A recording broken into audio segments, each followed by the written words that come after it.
Oh, I know the Wi-Fi here is garbage, so I won't even think about that. Sorry to. Good evening. I'm Rod Bradshaw. I'm going to be your moderator for this evening. We're going to just kind of give everybody a few more minutes to get here, but I thought I'd read you the rules and go from there. So when we get a chance to start, we can get going. So all the candidates will have 3 minutes to open and 2 minutes to close. For each question, 3 candidates will answer the question to a maximum of 2 minutes, and we'll be timing them judiciously. Each candidate has 1 wild card to use during the evening. The wild card allows the candidate to answer a question that they weren't scheduled to speak on. You see somebody getting up and answering it, they've turned in their wild card. So Slido, so that's sli.do, will decide the next question. So it's simply the one that is on the top when we wrap up the previous question.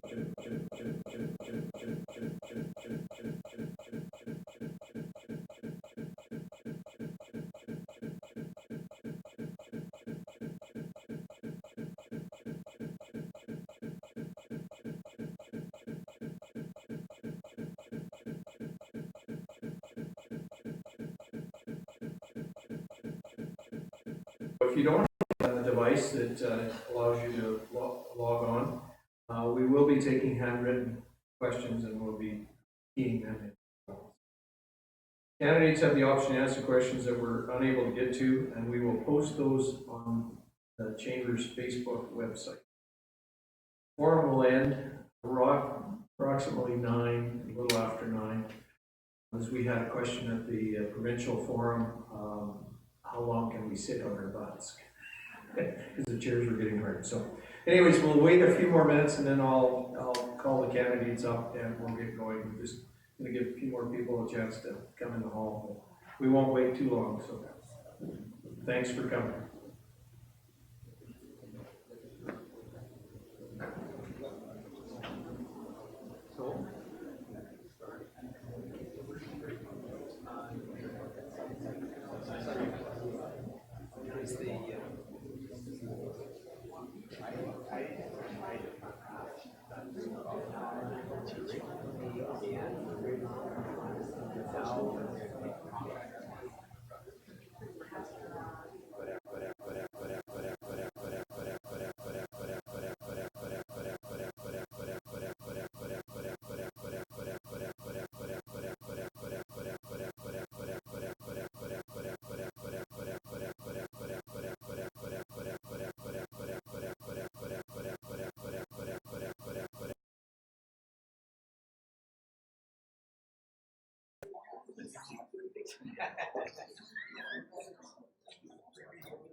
Just a couple of weeks ago, outside of Calgary,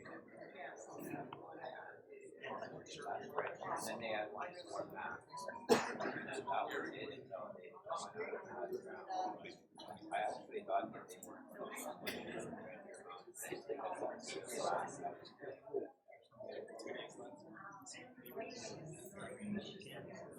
I think it sense of pride. I don't think they could handle that kind of thing.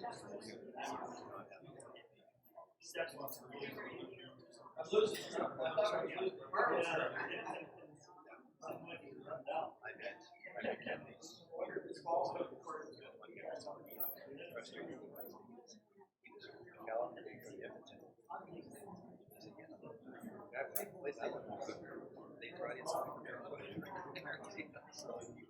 it's actually a couple months to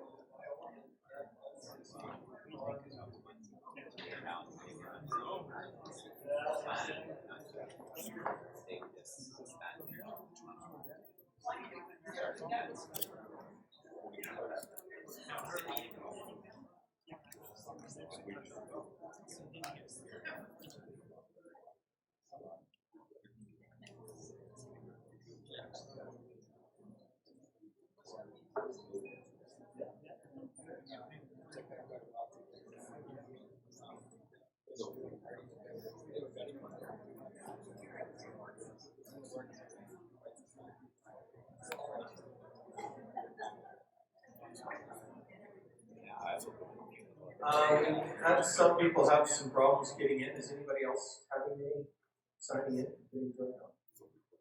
Okay. Okay.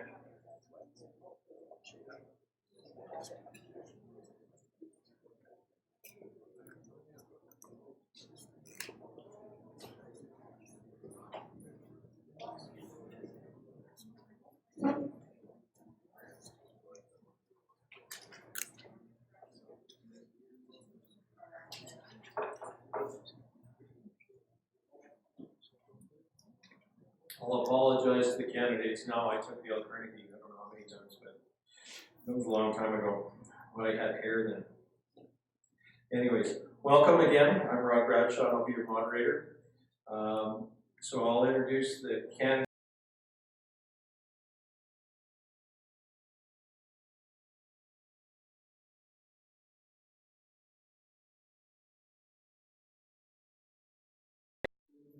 And Connor Borley. Okay, so we have PPC Party, NDP, Conservative Party of Canada, and the Green Party of Canada. So, anyways, so we're going to start alphabetically on the opening, and we'll reverse it for the closing. So, what the constituents are asking them to do. So, I felt that kind of once a party gets in, the people that put them there have sometimes been forgotten. So, within my own family, which includes 6 siblings, our partners, and our parents, we land all over the political spectrum. But wherever any of us land on any issue, at the end of the day, we all know that we're still in it together. So coming into this election, I realized I want our politics to look a little bit more like my family's Thanksgiving supper. People with different ideas and beliefs figuring out a way forward. We might not agree on everything, but there's respect and a place for everybody at the table. The more I read and informed myself about the parties in our system, the more I realized that really the Green Party of Canada was the party that best exemplified this ideal. The Greens support good ideas from any party and have pushed for more cooperation in Parliament. They do not whip their votes, allowing MPs to vote for what their constituents want rather than just having to toe the party line. They have had more campaign promises costed and vetted by the Parliamentary Budget Office than any other party, leading to more transparency and a greater confidence in the promises that they make being something they can follow through on. And they do not take donations from corporations, which keeps democratic power in the hands of the people where it belongs. So I've had the privilege to meet with several councils in the riding so far in my short stint as a Green Party candidate, as well as community organizations and individuals. And every single time my main question is, what matters to you? Tonight, I'll be here talking about the Green Party platform, but if I were to get elected, I will never stop asking what matters to you, because to me, that should always be what leads the decisions of an MP. Thank you. Our next candidate is Earl Grecian of Conservative Party of Canada. Well, thank you, Rod, and thanks to the Chamber for putting on this forum today. And my ancestors came here in 1903, as well as my wife Judy's, and you know, it was a situation where families helped their neighbors, communities flourished because people worked together. And as a 4th-generation farmer, I was well aware that the work and the commitment was necessary, not just for one's own economic success, but to help the community thrive. And having served as your member of Parliament for the last 11 years, I'm honored to continue that same commitment for my community and for the constituents of Red Deer Mountain View, and I'd be honored to have your support. I was fortunate to have 2 work passions, farming and teaching.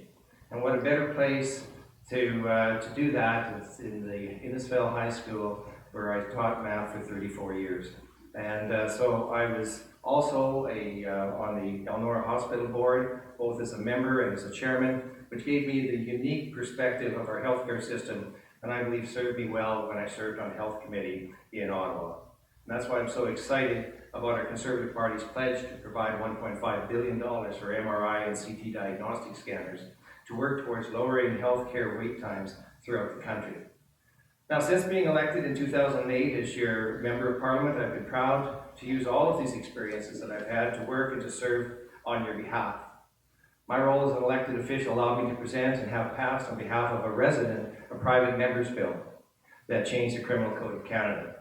I sat on a special committee that passed into law the Marketing Freedom Act that advocated on behalf of Western Canadian farmers to end the Canadian wheat board monopoly. I co-chaired the recent Alberta Conservative Caucus Rural Crime Task Force that unfortunately was treated with disdain by this Liberal government. I've served as the Vice Chair for Industry, Science and Technology, spearheading a study on rural and remote broadband. And I've served as a member of International Trade Committee, studying both NAFTA and South Asian markets. And finally, as the Deputy Shadow Minister for Agriculture and Agri-Foods, where I introduced a study on mental health issues for farmers, ranchers, and producers. So with all these roles, I've had an opportunity to see how Canada was viewed on the world stage. The difference between conservative leadership and liberal leadership, between statesmanship and showmanship, has never been so evident. This Prime Minister's disregard for ethics, the rule of law, and for keeping his word, as well as his inappropriate antics, is now being globally ridiculed, and Canadians deserve better.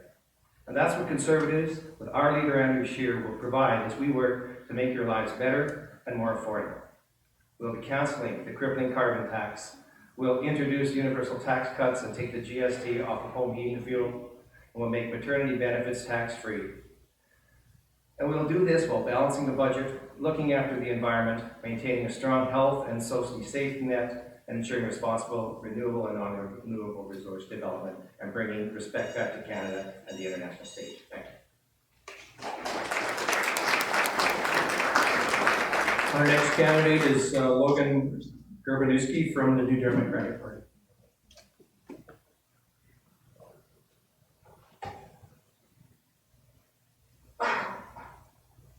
Good evening, folks. My name is Logan Garbanewski, and I'm the NEP candidate for our riding. I'm a full-time college student at Red Deer College, taking the education program. And I just think it's time we took a break from constant back and forth between conservative and liberal governments.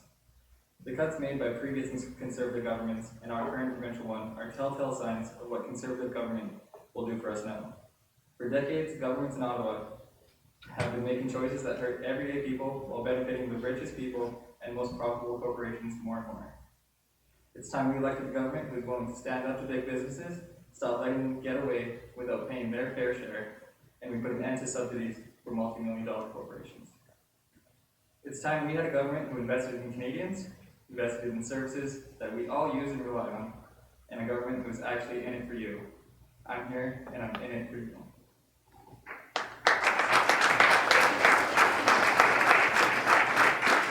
And our final candidate for opening is Paul Mitchell from the People's Party of Canada.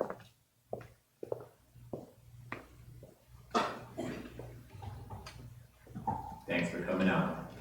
I'm here to deliver a wake-up call, and it's time for everybody to pay attention. The future of our country is at stake.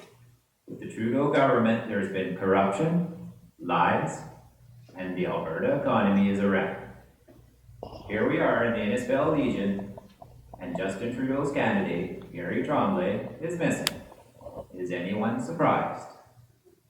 I would like to remind everyone that Trudeau stated that he believes disabled veterans are asking for more than the government can afford to give. Trudeau then turned around and gave $10.5 million to a murdering terrorist, Omar Khadr, and said returning ISIS fighters were a powerful voice for Canada. That's unforgivable. To add insult to injury, he wasted $2.3 billion by giving it to African dictators to fight climate change. This is shameful, and all Liberal candidates should apologize to veterans. While they're at it, apologize to the people of Alberta.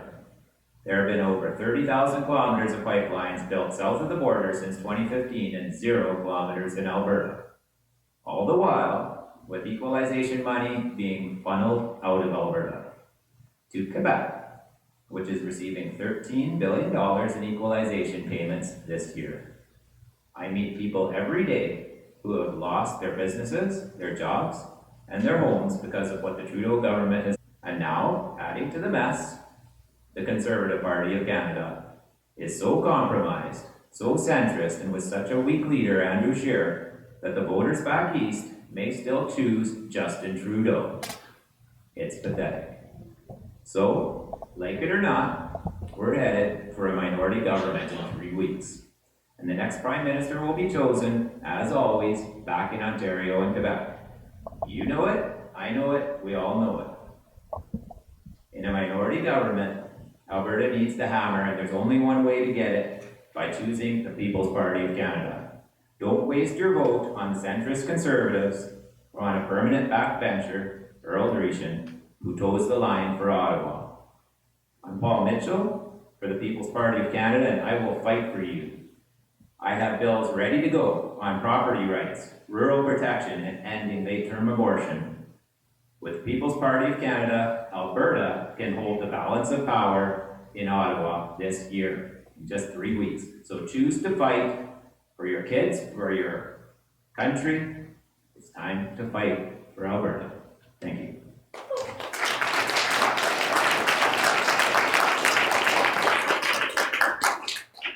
Okay, does anybody have any written questions that they're, have you handed it in?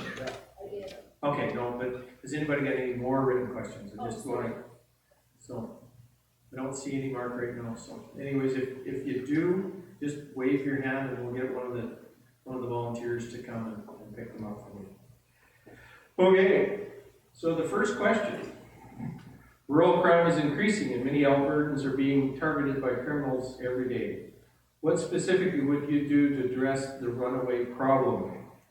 And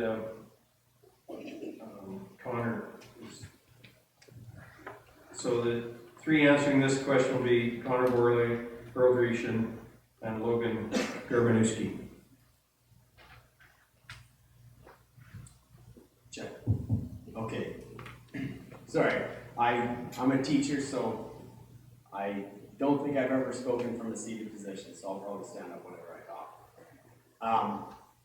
For me, step number one is we need to address and end the apathy that's come from the federal government in regards to rural crime over a decade. Our federal government has brushed aside rural crime rates and not given proper attention to it for way too long.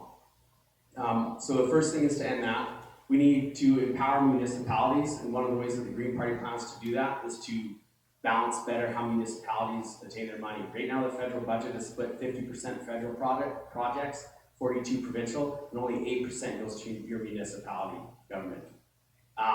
That's not nearly enough money for municipal governments who know what's happening in their communities, who know what needs to be done to fight rural crime in their communities. That's not nearly enough support from the federal government to give them the resources in order to do that. So I think increasing the resources for municipalities so that they have that ability to address rural crime is one of the other steps that we need to take. And then the final one for me is to put more time and effort into studying what the root cause of these crimes are, who's committing them and why they're committing it, so that we can address it at a root cause and make preventative measures rather than just fixing the window that's broken when you get home. We'd rather a window not get broken at all. That's it.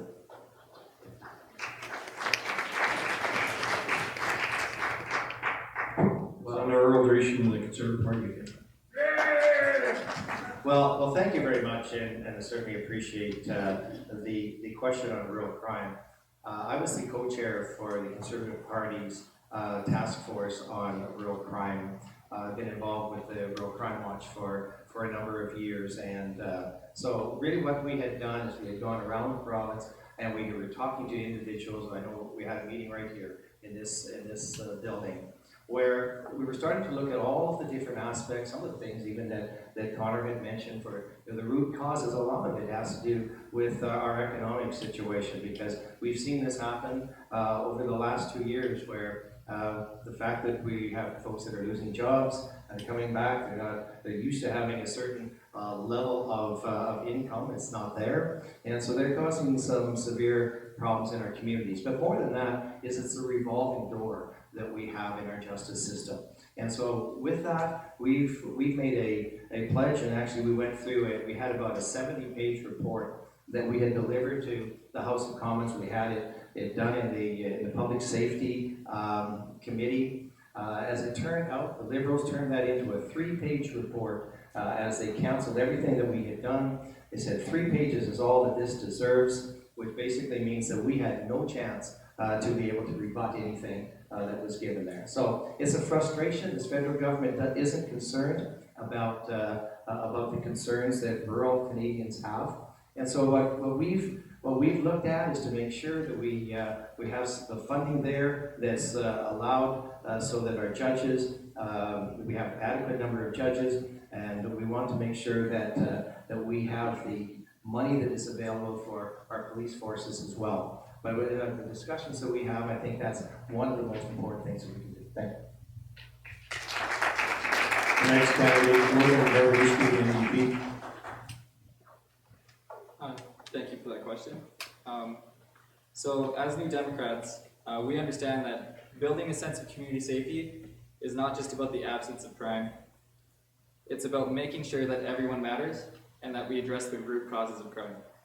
When we focus on social inclusion, promoting public health, ensuring food security, access to education, affordable housing, and increasing youth engagement, we not only provide Canadians with important services, we also reduce the risk of crime. The new Democratic government will work with provinces, territories, and Indigenous governments to support innovative models of community policing, and will make sure that the RCMP retains members and it provides a harassment-free work environment. Paul Mitchell from the People's Party is going to use his wild card. I didn't really hear any answers there that I was buying, so I want to talk about that. There's two big problems in this country with rural crime, and one is the Criminal Code of Canada, and the other one is the Firearms Act. I have moved forward on both of those issues and have 2 private members' bills that are ready to go on this exact topic. So you can go to ppccanada.ca and read all about them. But first of all, the Property Protection Act, it changes the Criminal Code of Canada. If a crime occurs, it's the criminal that should be blamed and held responsible, not the legal owner who may choose to protect their property. That's for one. So this act is going to authorize to protect their legally owned property from theft, criminal interference, or destruction. Criminals are getting older, and Canadians are sick of this. It's time for criminals to be afraid, not our citizens. It's just common sense. The law should be on your side. So we are going to change the Criminal Code of Canada, and we're also going to look at the Firearms Act. So the Rural Protection Act, which I put together, changes the rules for people that have firearms, legal firearms, and allows them to use them for self-defense purposes in rural small town areas. So in a dangerous or life-threatening situation, seconds count. What happens if you live in a rural small town area and the police can't respond? Help is not going to come. The common sense answer is that Canadians in these areas must be allowed to effectively defend themselves. And the Rural Protection Act will enable rural Canadians to defend themselves and their families using their legally owned firearms when their safety or lives are on the line. The Rural Protection Act, oh, is my time on? Okay, thank you.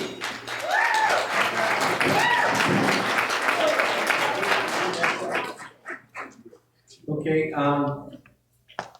you see the little numbers up in the right-hand corners of the questions. That's votes. So if you remember to keep voting, because that'll move the questions. The rural crime one will come off now since we've answered it. So the ones below, and we will. So keep voting.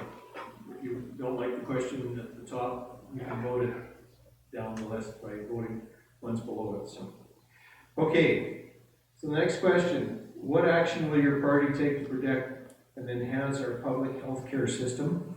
And this will be answered by Paul Mitchell from the People's Party of Canada, Connor Borley from the Green Party of Canada, and Earl Dreeshen from the Conservative Party of Canada. So Paul, go ahead.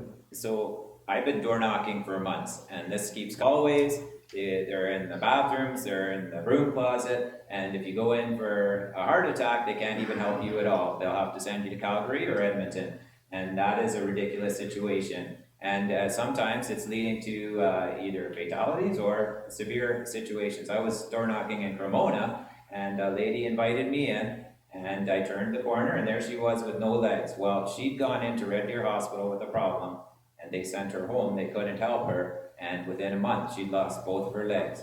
So we're not prepared to sit back and just let this continue.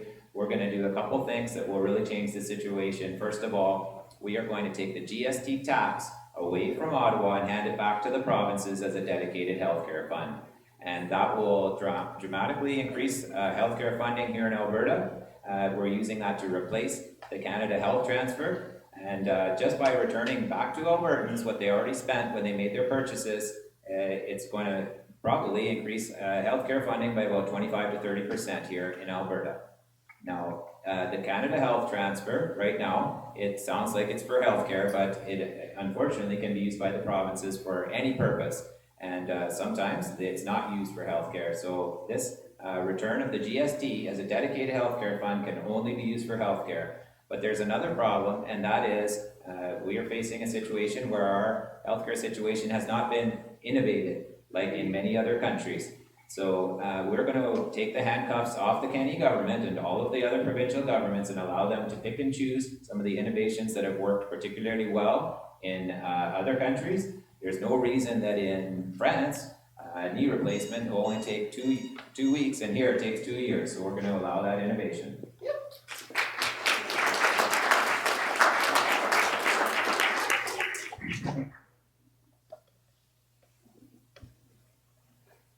For the Green Party, our stance on healthcare is that taking care of our citizens is our #1 priority. Having healthy individuals in our country is the best that we can do. So when we're looking at healthcare, we're looking at innovation, we're looking at new ideas, we're looking at moving forward in the healthcare industry. We'd like to increase our single payer system to include all pharmacare, universal pharmacare. So that medication, you don't have to pay for that. If you have chemo treatment, you can get that for free. So increasing that to universal pharmacare, and then eventually we realized that it wouldn't be attainable immediately, but increasing it to universal dental care.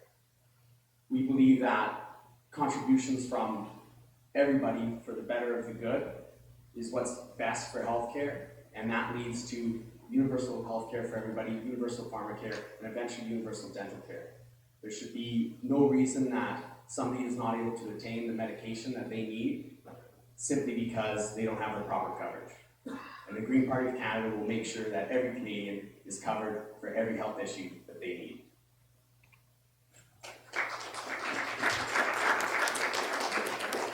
Well, thank you, and I suppose the experiences that I've had as a health care system as being the board member and chairman of the Eleanor Hospital has given me a different perspective on the way in which our healthcare system should be run.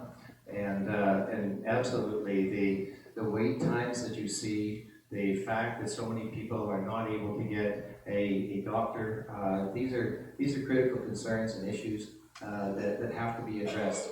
So one of the recognition, of course, is that the federal government, the dollars that can come into healthcare, come in through the Canada Health transfers, and so we've guaranteed that those dollars will continue to improve, and by the 3% escalator that was done when we were in government the last time.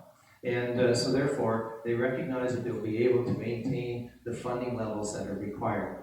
The other important thing, and this is as I mentioned earlier in my address, $1.5 billion into that first bottleneck that we see, which is our diagnostics, so MRIs, CTs, scanners. We have to make sure that we've dealt with that part. Then we have to make sure that we have the technicians that are able to deal with that so that we can speed up the wait time. It's been indicated it's about $3.5 billion every year that is lost because of the fact that people can't get back to work. And so that's one of the critical components, and one of those parts is the diagnostics part. So we'll look at that, and again, there has to be a lot of work that is done at the provincial level, recognize the needs that are involved there. But I believe, and I have a lot of faith in those people that are working in the healthcare system. I've seen what they can do. The important part is we have to get them in there and get them in there quickly. So Logan's using his wild card.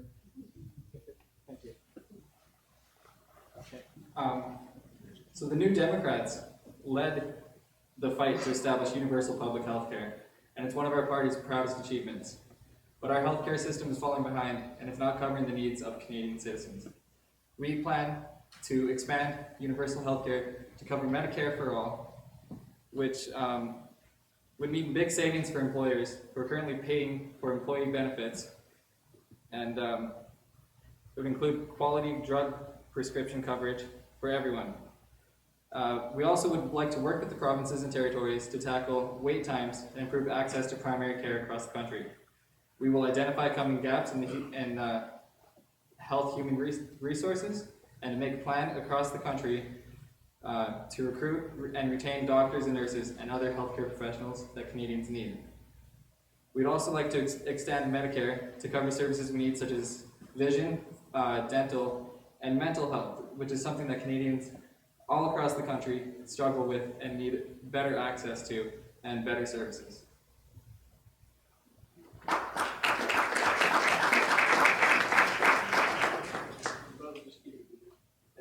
Oh, yes. Okay, so remember to keep voting. The next question is, will your party impose pipelines in the government of BC and Quebec against their will if you form the next government? And answering this question will be Logan Garbanowski from the NDP party, Paul Mitchell from the People's Party of Canada, and Connor Borley from the Green Party of Canada. So, Logan, you're up. I lost my notes on that. In short, we would not, no. Jake Mead himself, the leader of our New Democratic Party, said in an interview that we would respect each province's right to refuse any projects we try to impose on them. As long as a pipeline, per se, was environmentally sound, respected the rights of the lands that it went through, then there would be no problem for the BC government to accept this pipeline. As long as it follows all of those parameters, there's no reason that we should even have to impose it.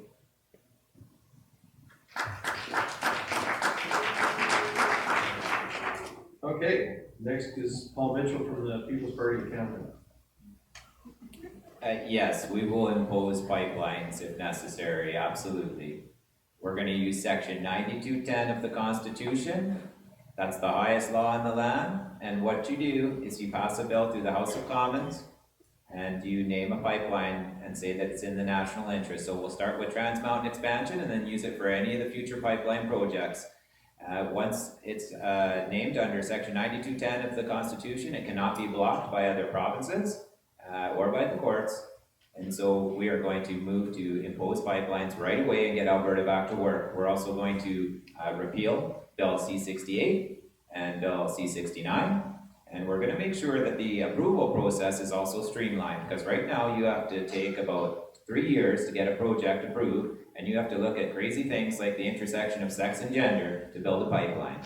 They have nothing to do with each other, so we're going to get that approval process under 6 months, and it's going to be designed to actually approve pipeline projects, not to delay or prevent them from being brought into existence. So we're the only party that will impose pipelines, and we say that not only here in central Alberta in English, but we say it in French in Quebec. Our leader Max has said the exact same thing right across this country. That's very important. Those are nationally important projects, and we're going to make it happen. Get the shovels in the ground right away.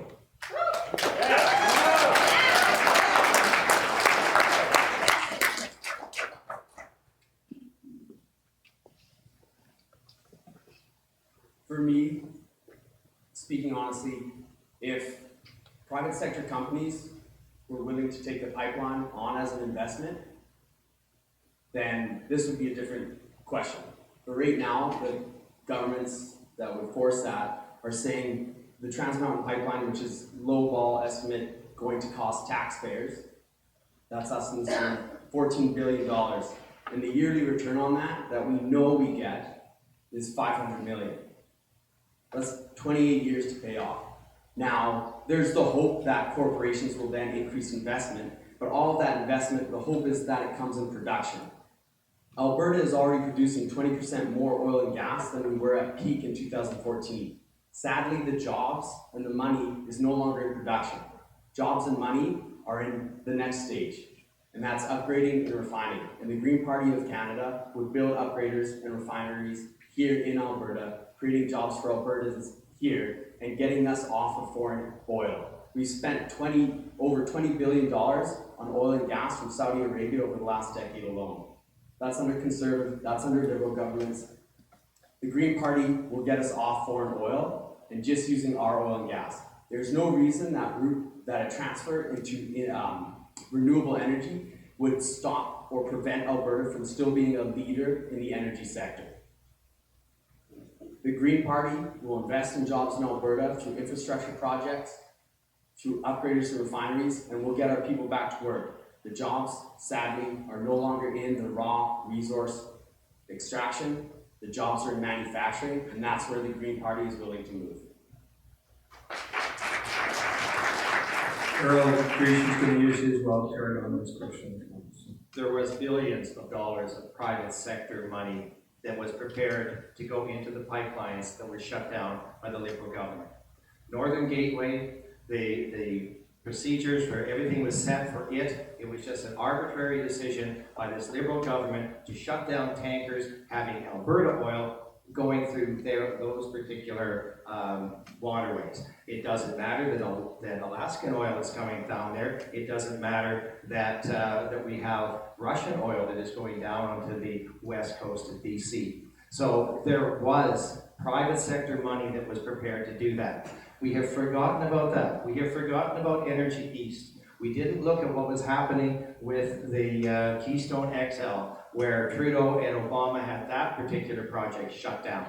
And because of that, it might have seemed as though Obama was this great environmentalist, but all that did is ramped up production in the US, where they now no longer need to have the Canadian oil that we were sending there before. So for us, each and every one of us, to have our tax dollars pulled out to buy another pipeline, which is the one we have right now, we say, well, that's the only thing that is left.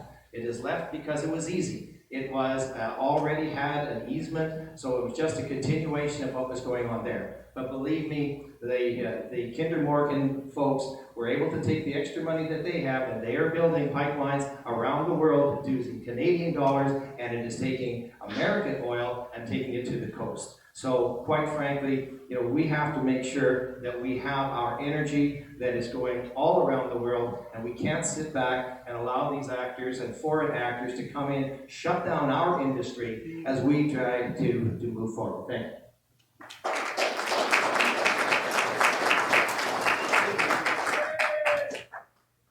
Okay, so our next question is, how would your party stimulate the Alberta economy? And so the candidates replying to this will be Earl Grecian from the Conservative Party of Canada, Logan Garbanewski from the NDP Party, and Paul Mitchell from the People's Party of Canada. So, go ahead, Earl. Well, thank you very much. I think part of what I had just mentioned in the last answer is something we have to look at, and I believe the question was, would your party be prepared to ensure that pipelines were going to be built across the country? And that's what an energy corridor, as we have talked about, is going to make sure that that happens. But the other passion that I have is agriculture. And we have to make sure that we recognize the plight that is there. We have to look at the concerns that we have as far as trade around the world. We were once thought of as that country that could be depended upon by the grains that we were shipping, the meats and that we had, and all of the other products. Right now, unfortunately, we have lost that. We have the same situation. We aren't selling our durum wheat into Italy. We're having problems because of the foreign minister decided to tweet into Saudi Arabia.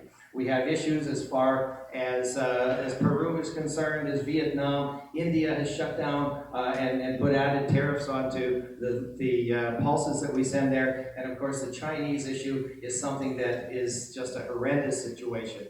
So we have to make sure that we are working as hard as we can to get those markets back up and running, and that is going to take a lot of work. It's going to take some experience with people that understand how diplomacy works. Thank you.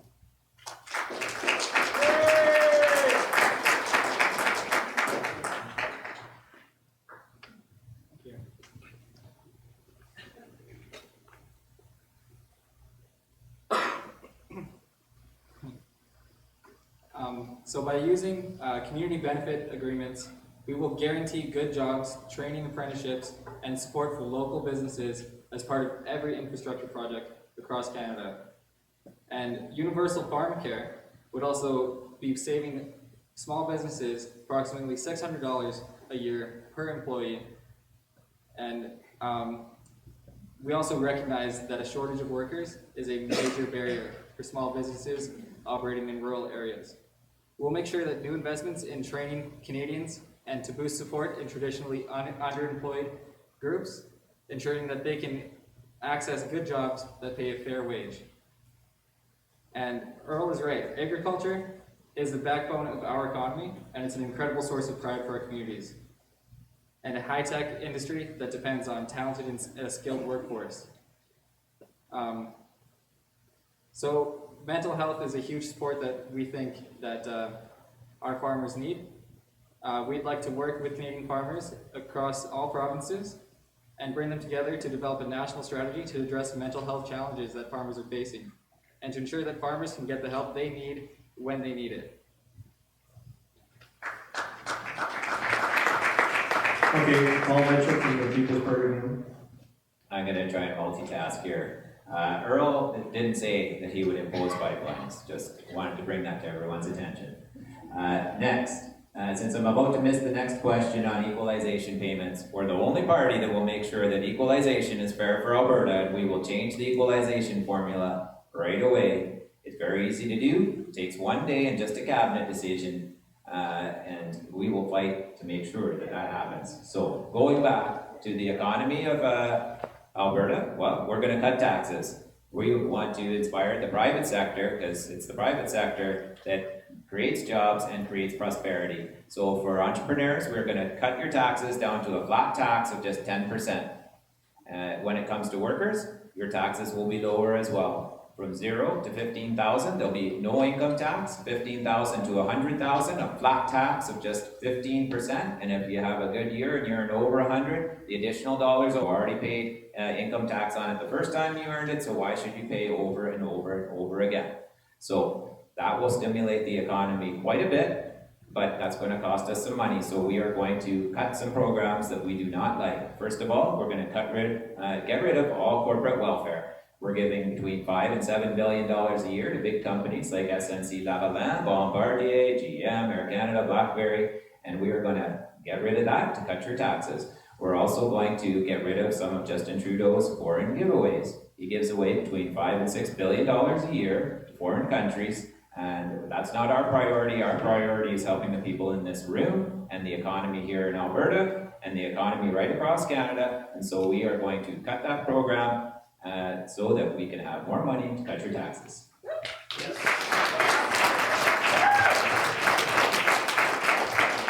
Can I raise a point of order, please? I suppose. What is the point of a wild card being submitted if a candidate can answer a question without a wild card being submitted? Because he was answering the question he was asked. Well, He answered 3 different questions. it's his time, don't you? Like he was scheduled to speak on the question. He didn't talk on the question. That's up to you people to judge. Connor's using his wild card, so there are no more wild cards. So I thought I'd go with the theme of using wild card every time. It seemed to be working. Seemed to be the rule. So, for our economy, the Green Party is committed to infrastructure projects here and all across the country, really. As I mentioned, upgraders and refineries here in Alberta would produce jobs immediately. Another thing that the Green Party wants to do is we want to have an energy retrofit for every single existing building in Canada.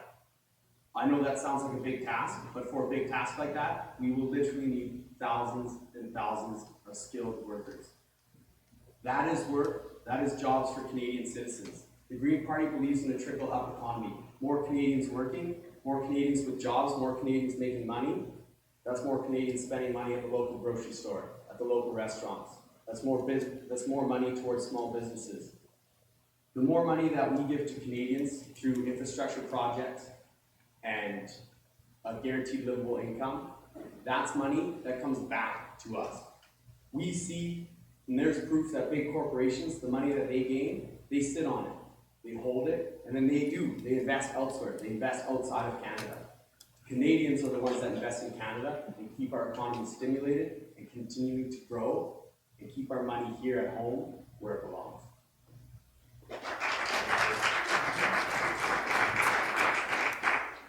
Hang on to your first thought.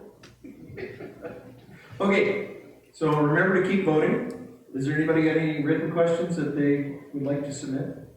If not, so just raise your hand if you have them, and you can submit them online. So the next question is, what are your views on equalization payments, and what will your party do to make it more fair for Albertans? And answering this question will be Connor Worley from the Green Party, Earl Dracian from the Conservative Party, and Logan Garbanewski from the NDP.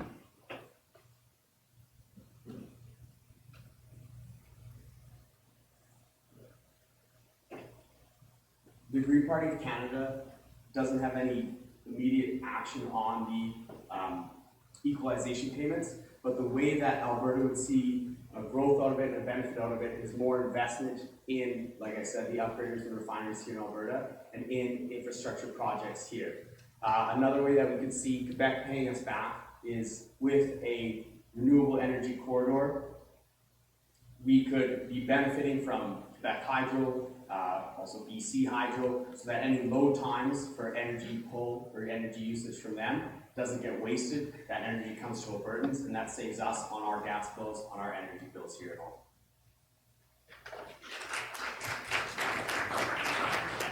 Well, thank you. I think the major frustration is back in 2017-18 that the Liberals slipped in into a budget, the proposal to arbitrarily increase or continue through with a 5-year plan for equalization. And that started in 2019. So of course, we're tied into it now until 2024. But as we've been talking with various people from different provinces, and especially Quebec, they're looking at a situation and say, you know, we don't really need that money that you folks are sending us. We want to be a province that is a half province. So when we talk about that, we take a look at the potential to make some changes. I think that it's going to be there. We still have to work against the fact that this rule has been set up there that's taken us straight through until 2024.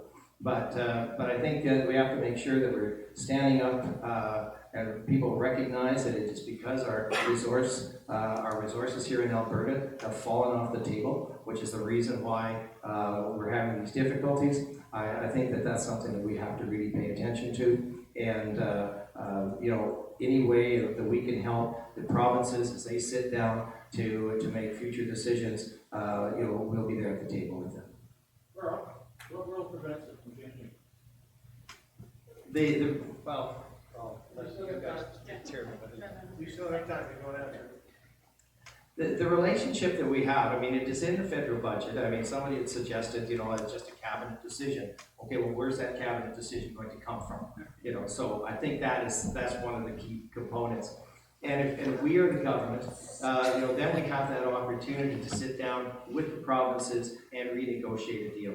But at this present time, looking at the government that we have, they gave us no other option. So we have to do that. But the Constitution doesn't demand competition of the provinces. Right?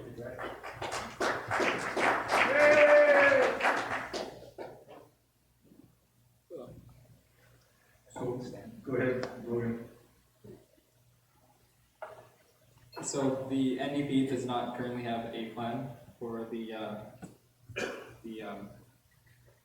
oh wow, what's that thing called again? Equalization tax. Thank you so much. But we do have plans for raising revenues through new and fair progressive sources. The conservative and liberal governments for too long have time and time again chosen to put the rich and corporations first, and with drastic reductions to the corporate tax rate. While corporate taxes do play a role in determining where corporations invest their money, they're far from the only factor. As OECD noted, good regulation workforce skills are also key, and strong public services, infrastructure, and access to education can be more important than these tax rates to attracting investments. Strong public services are good for Canadians and good for business. Expanding the social programs that we rely on and ensuring that all people have the opportunity to reach their full potential will drive economic growth and attract investment. This is particularly true when revenues for these measures are raised by asking the top 1% to pay more, not everyday Canadians.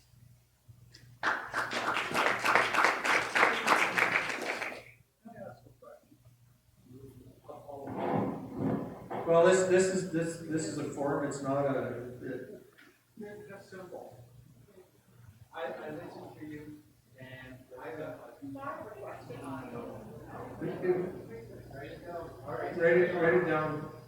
So you can see it's working because there was a seniors question up there and it's disappeared because you people are voting and changing the questions. So this is public democracy at work here. So the next question is, how does well, it's the Conservative Party of Canada, but basically we're not asking, we're talking about how does any party justify eliminating the Canadian wheat board yet support monopoly on dairy and poultry, I guess supply management. So answering this will be Paul Mitchell, Connor Borley, and Earl Reed. So supply management is a socialistic system that was brought about a long time ago. Now, it's not the fault of the dairy or poultry producers that they're living with that system, but we need to find a way forward because unfortunately, we're paying about twice the price at the supermarket for a lot of those food items like dairy, poultry, eggs, milk, cheese, and that's a regressive tax on the poor people in this country. So let's figure out a way to move forward. We are proposing, People's Party of Canada, to phase out supply management over a period of years. We need to do it in a way that is going to be fair for the farmers. We need to make sure that they have enough time and that their quota is compensated for as we phase this out. Right now, our poultry and dairy farmers do not have access to international markets, so we need to make sure that they have the time to build up those international markets. And moving forward, we want to see a situation where right now it's about $400. That's the cost of supply management on an average family. So if you're a low-income family, that's a lot of money that's coming off the table that's not available for anything else. And just keeping the supply management system afloat is actually very expensive. If you take a look at the federal budget this year, it's about $3.4 billion is being spent in this year's 2019 budget to keep supply management afloat. And if I'm correct, I think that it would cost only about $8 billion to buy out the quota from the various dairy and poultry producers. So we are going to look at doing that. We need to move forward and go to a free market system because that is the way that we are going to get the best performance from our economy and for prices at the supermarket.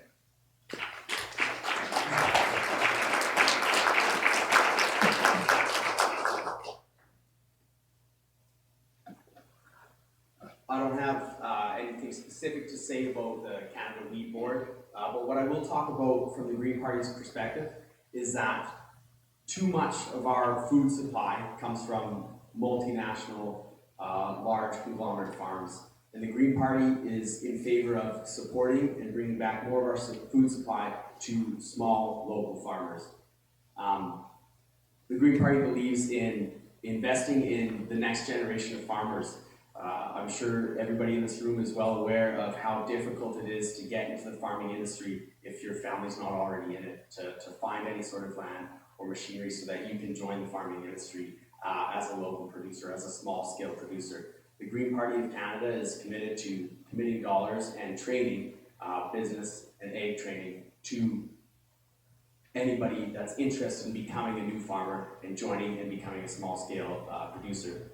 On top of that, the Green Party wants to invest in more local farmers markets, businesses that sell local produced food, so that our food supply is no longer owned by large conglomerates, no longer monopolized, but that it's coming from our neighbors, our friends, our family, people that we know.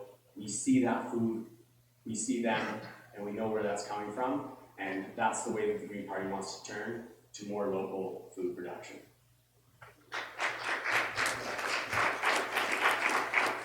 Well, thank you. First of all, the Canadian Wheat Board, and us getting rid of that monopoly, I think people have to recognize that it was not universal. The relationship, the way in which Eastern Canadians could sell their grain into various markets, and the freedom that they had was something that the Western Canadian farmers did not have. And so it took a long time to get that together. We were in government for 10 years, and people said, well, why did you get that done immediately? Well, for the first 6 years when we had a minority, there was no way that we could make that happen, because it is the reality of having a minority government. So we made that change because we had farmers that were involved in it, clamoring to open it up, to give us opportunities, and we've seen it with new grain elevators, all around the country. Those are the kinds of things that we gained through that. We also spent some time talking to the people that we represent. And in that, and especially in this area, we have a lot of people that are involved with supply management. And so they, as you talk to them, you recognize that that it isn't a fair and an even playing field when you talk about the subsidies that are given in the U.S. either. And I think everybody just assumes that, well, if we make that magical switch, then all of a sudden these things are no longer going to be important. But I think that's really the critical component. We've spoken with those people that are involved in supply management. We've recognized that they have made changes as they've had to take a lot of their production, and there is now production coming in from other countries. But we also have to maintain, as they suggest, that security that is there as well with the food safety. So those are the issues, and we have indicated that we are going to continue to support supply management.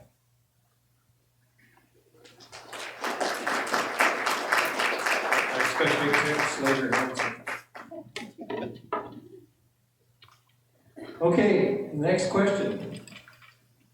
Bill C-16 and MS-103 criminalize speech.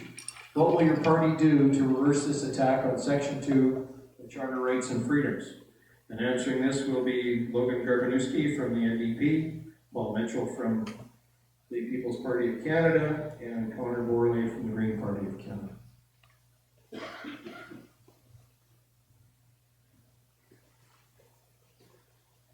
Well, the NDP, the new Democratic Party, has no plans for reversing these, as we don't see them as a tax on freedom of speech. If your speech is an attack on another person, that's not free to them. If your speech is infringing on another person's rights, then that's not free to them. And we believe that all people should be free of attacks and hate speech, and that we believe that these bills protect people from hate speech.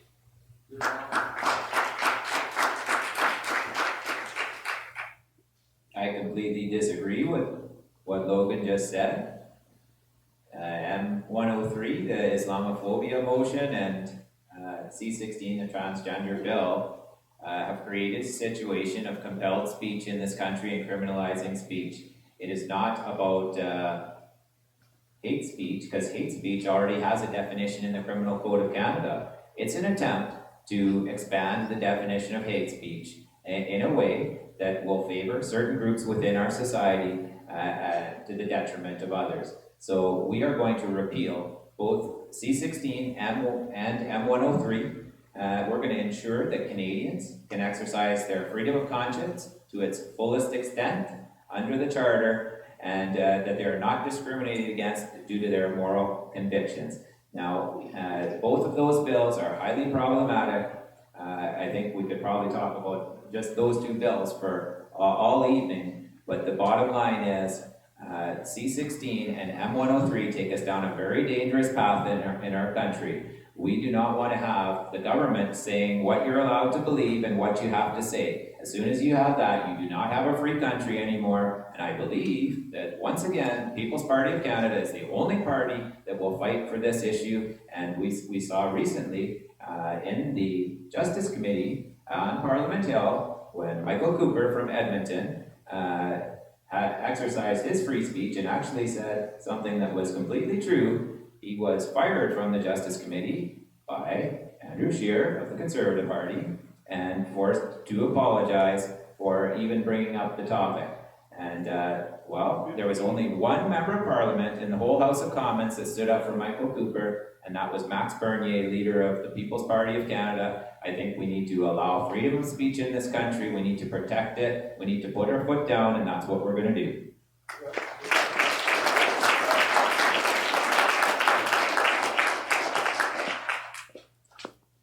The Green Party of Canada has no intention to repeal Bill C-16 or M-103.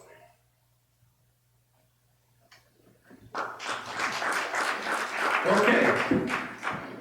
So the next question is, what specific action will your party take to address the urgent issue of climate change? Speaking on this will be Earl Grecian of the Conservative Party of Canada, Logan Garbanewski of the NDP, and Paul Mitchell of the PPC.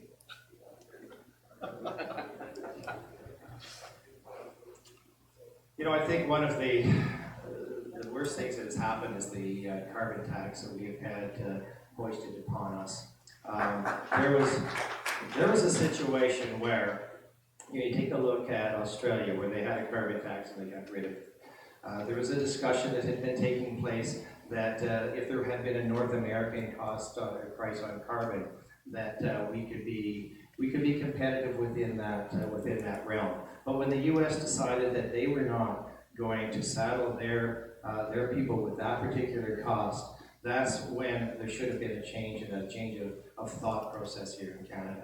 Unfortunately, that did not happen. And simply taking money out of your pockets until you get so tired that you're not going to drive, and we look at what we have gone through in the last few days and all of that with the snow and the problems and the concerns we have, it's just unrealistic. So what we have said, and similar to the approach that the Alberta government had taken about 14 or 15 years ago, is that when you have emitters, that we'll put that money into a plan where we can have innovation take place. And believe me, the innovation that has happened because of that fund and the ingenuity that we have around this country is already making major changes. So we've got situations where you're able to take the CO2 out of stacks and turn it into carbon nanoparticles that are then being used to build steel and so on. So those are the kinds of innovations that we have.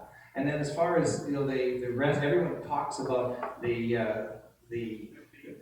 environment simply being CO2. Well, it's not. It's the water that we have. It's the air that we have. It's the soil that we have. And I think it's critical that we recognize that that is important, and we can stop dumping sewage into the St. Lawrence.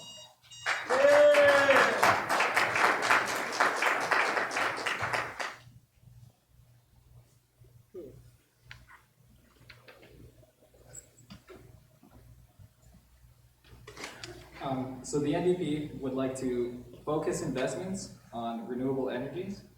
If we are focusing so much on non-renewable, we need to be matching those investments with our non-renewable energy sector. We will also work with our forestry industry to boost reforestation efforts to strengthen our climate resilience and to ensure sustainability in our forestry sector. We also believe that carbon pricing should be focused on the corporations and the big guys who pollute the most into our environment.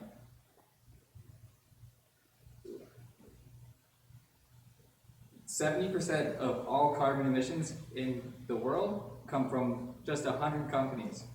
Those companies should be paying their fair share to help undo the damage that they're doing to our environment, the pollution that they're doing to our air, to our rivers, and into our oceans. That's all I have to say for now.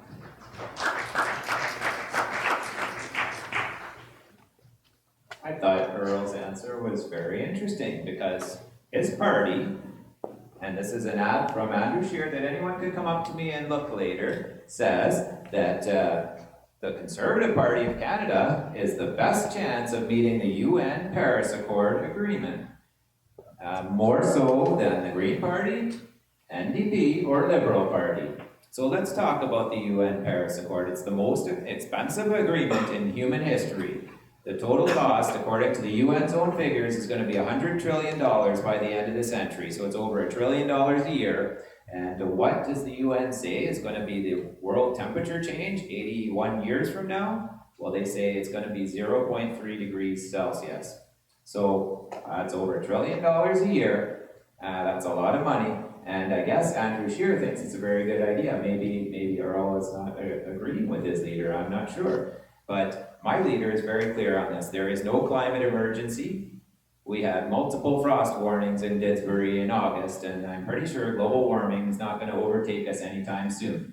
Now, there is climate change, but most of it has nothing to do with CO2, and we are not going to ruin the Canadian economy chasing this phantasm. The climate emergency is made up in order to tax you and to control you.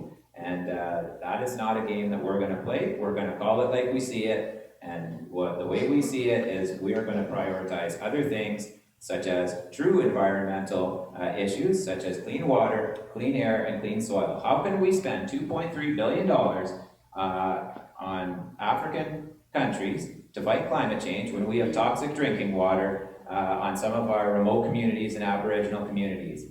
We would rather fix the problems that are here, that are true environmental programs, as opposed to chasing after CO2 all over the world like Justin Trudeau and Andrew Scheer wants to do.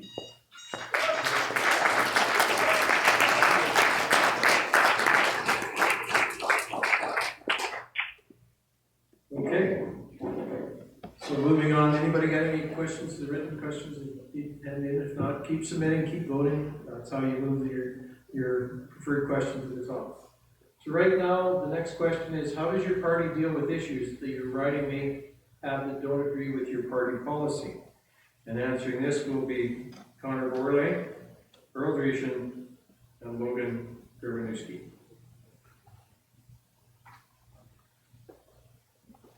I think this is a fairly simple answer for the Green Party of Canada. We are the only federal party that within our constitution, our party constitution, we do not whip votes. That means that if our party, if our leader wants to put forward a bill, I, as your representative, am responsible to you, the constituents, not to what Elizabeth May is putting forward, not to what the Green Party is putting forward. I come back to my constituents and I say, is this good for us? I use scientific and economic evidence, and then we make the decision based on that. They cannot whip my vote, and they will not whip my vote, because I'm here to represent you, not to represent a color, not to represent a party, but to represent. You can ask that question after the fourth then. Yes. Yeah, after the form's done, you can meet them, and any question that doesn't get answered. Anyways, okay, Earl's next. Well, thank you. And as someone that's, we were involved in government, and so there were situations where, cabinet had made decisions and that was what they were going to, that they had to vote in a particular way.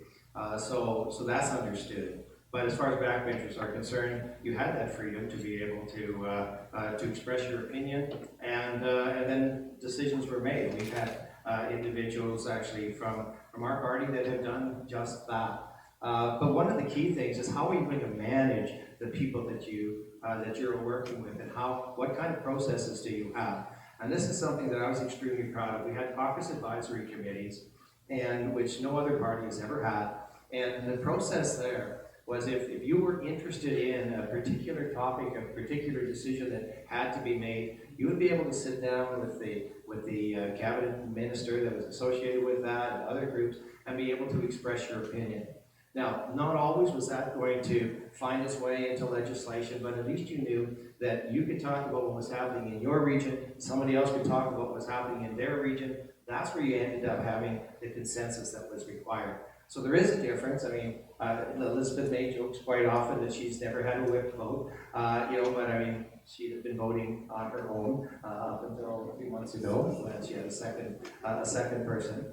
But I mean, it is the difference in the situation that occurs when you are governing. And the question was made about what about confidence votes and measures such as that. I mean, that's a critical component. You then have to weigh a decision about bringing the government down or continuing to fight another day. And those are important decisions that people have to make.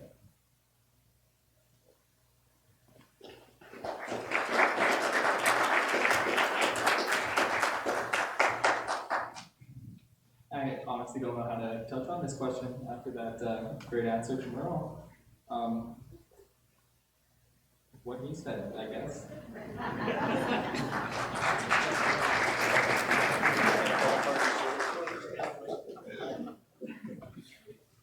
Okay, moving along. So the next question that's risen to the top, what actions would your party take to protect and enhance the income of seniors in Canada?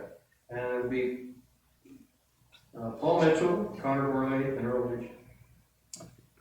Well, it's a pretty important question. I think we can go back to some of the tax cuts that we were talking about before. Obviously, that's a benefit for all Canadians, but one of the things that I've really noticed is that our seniors are not being prioritized at the moment by the Trudeau government. And what's a good example of this? Well, if you have an illegal border jumper at Roxham Road and they cross the border, well, they're immediately qualified for twice the maximum benefit of a Canadian senior. So that doesn't seem to me like the seniors are ranking very high at the moment. So let's talk about one specific issue that we're going to deal with. And since we're here in a Legion, I think we want to talk about senior veterans right now. That's what I want to talk about. Up till 2006, there was a very good pension program for our veterans that was taken away by the Harper government. And they went to a one-time lump sum payment that was wholly inadequate to look after our disabled veterans. And well, the system was so bad that they rejigged it a little bit in 2015. However, it's still no good, and we happen to have 44 veterans running as candidates for the People's Party of Canada. So we are going to restore the pre-2006 fair disability pension back to our senior veterans, and also we're going to make it retroactive back to 2006. And while we're at it, any lump sum payment that was paid in the past would just count as a prepayment towards the pensions that our disabled veterans earn and deserve. So we are going to try and look at, across the board, putting Canadians first, our seniors, help build this country, let's prioritize them, and not prioritize people that are jumping the border. Thank you.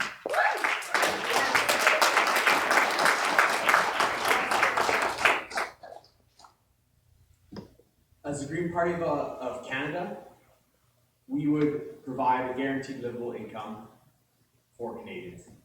And that is starting with our seniors.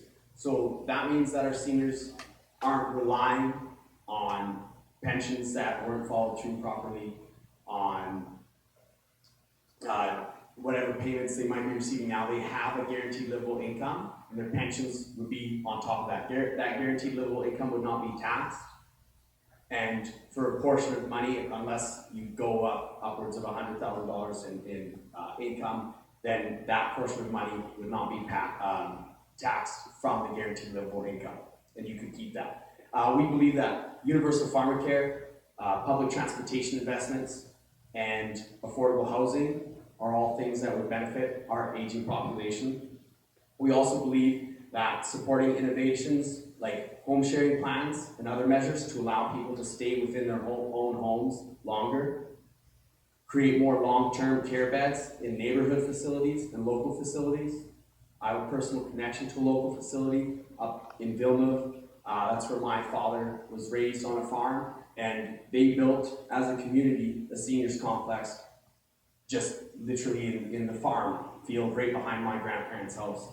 And previous governments were not supportive of that project. That project, I do a charity run every year for that because they aren't getting support from government. As the Green Party, we would support initiatives like that for communities so that if somebody has to leave their home, they can stay within their community. They can stay around their friends, stay around their families. They don't have to go to Red Deer, to a seniors complex there or something like that. So the Green Party would support initiatives like that. The other thing to protect pensions is the Green Party would amend Bankruptcy and Insolvency Act and the Companies Creditors Arrangement Act so that the preeminence of pensioners and of the pension plans are there when are at the top of the hierarchy during company insolvency proceedings. I think one of the things that people recognize is a cost of living crisis for seniors, for many seniors. We know that for all Albertans, and a report just came out a couple of days ago, that 50% of Albertans are living just from paycheck to paycheck right now. And so I mean, it's a critical component. And so what we have to do is to make sure that we get money back into their pockets. So we're talking about getting rid of the carbon tax as far as making sure that the GST is off of home heating fuel, recognizing that that cut in with the universal tax cut, just putting more money into their pockets. And we, of course, as conservatives, we made a point of increasing the GIS for low-income seniors. We did the first of that had been done over 25 years, and that becomes another priority that we have to make sure that there are dollars there, and that we have an opportunity to protect those people that have put so much into our communities.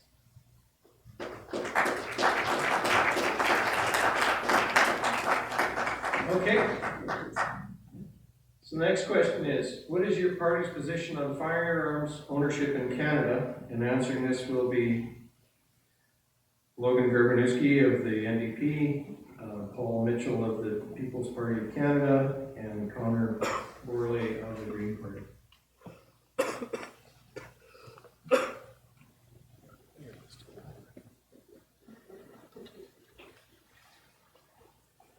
The new Democrats believe that it's important to get handguns and automatic assault rifles out of the streets and out of the hands of criminals. And we will do our best to make sure that happens while not removing rights from everyday Canadian citizens who want to use their hunting rifles for hunting.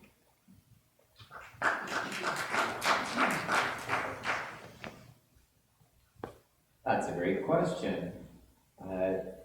The People's Party of Canada supports the 2 million plus legal gun owners in Canada.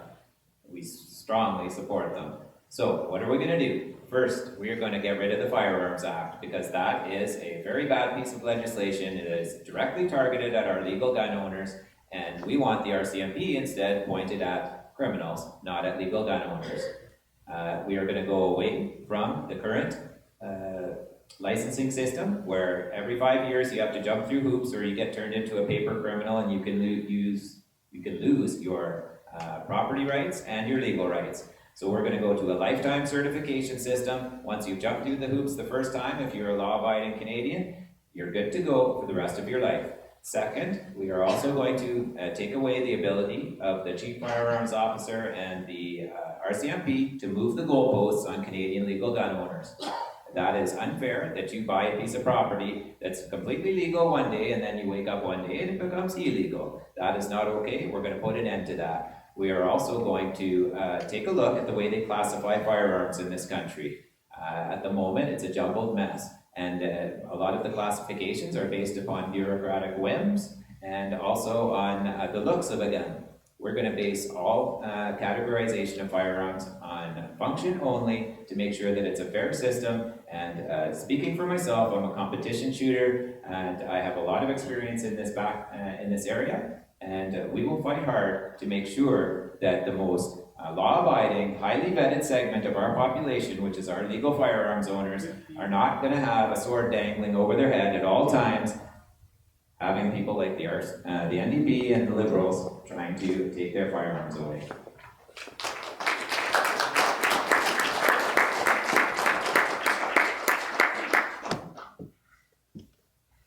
The Green Party also agrees with recategorization of firearms, so that it's clear what firearms fall under what category and based on function and usage. Along with that though, the Green Party would still look to eliminate assault rifles from the hands of Canadians. We don't view that as a necessity for Canadian citizens to have that. Hunting rifles and anything like that, we don't have any issue with that. Okay, new question. In 2015 Harper signed the UN Sustainable Agenda Act. Are you committed to this agenda?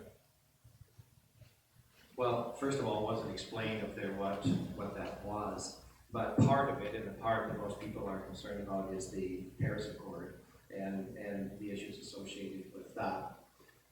When we, again, the relationship that had taken place in 2015, when Obama and Harper were taking a look at this, it was a North American concept of what could we do to play our part without destroying our economies. When, of course, the U.S., as I mentioned before, decided, well, they're not going to be part of that, and we were left kind of holding the bag. So one of the questions earlier, you said, well, that means that you're going to try and meet these Paris Accords. How are you going to do that? Well, there is a commitment, and we have said that we will be able to do that. We have a 56-page and about 55 items that we're looking at to be able to use the technology and the innovation that we have here in Canada and to use it worldwide.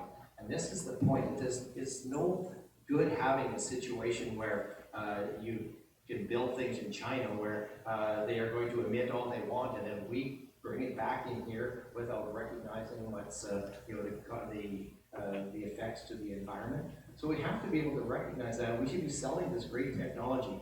I get so frustrated when people talk about our oil and gas industry and they don't recognize that it's the best regulated industry in the world, and our environmental part that we have done, we should be so proud that we've allowed these outside groups to come in and bully us, and that has to stop. But the way that you can do that is to start taking your technology and proving that that's what people should be buying, and I think that's really the critical component.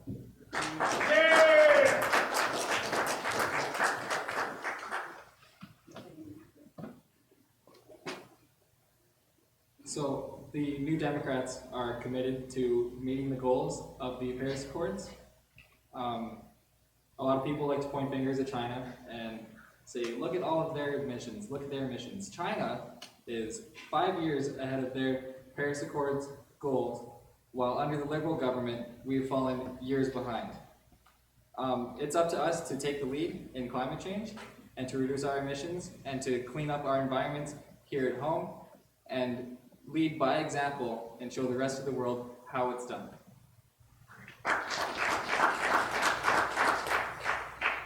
Earl talked about outside groups trying to bully us into following the UN Paris Accord, but I'm worried about an inside group that's trying to bully us into the Paris Accord. And the reality is, Andrew Scheer is all for the Paris Accord, and he thinks that the carbon tax should be taken off consumers, but it should be moved over to heavy emitters. Well, that's a code for the oil and gas sector in Alberta. And so we are going to scrap the carbon tax, and we're not going to replace it with anything that is going to damage our oil and gas sector. We're just going to scrap it. And while we're at it, we're going to pull out of the UN Paris Accord, and we are going to pull out of all harmful UN agreements like this, the Global Compact on Migration. We're going to pull out of the UN Paris Accord, because many of these operate exactly against our Canadian interests. We are going to prioritize Canadians first, and the reality is that these UN programs are very, very expensive, and they work against our interests, against our country. We are going to have the people in this room be the priority, not some bureaucrat that's working at the United Nations that comes together with some other bureaucrats, and then they come up with a crazy agreement that costs $1 trillion a year. So we're going to pull out, and that's the deal with the People's Party of Canada. Okay. So, because we're moving right along, Christmas has come early. So the powers that be are gonna give every candidate another wild card so they can answer on the next set of questions. So, going forward, so the next question that you voted on to ask the candidates, what qualifications to speak to business did each candidate have? And we will start with Connor Borling, Earl Gratian, and Logan Gerbinuski.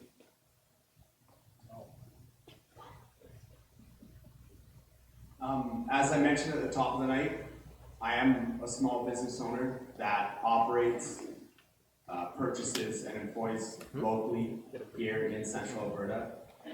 That being said, I don't have a fanciful imagination that means I personally have all the solutions.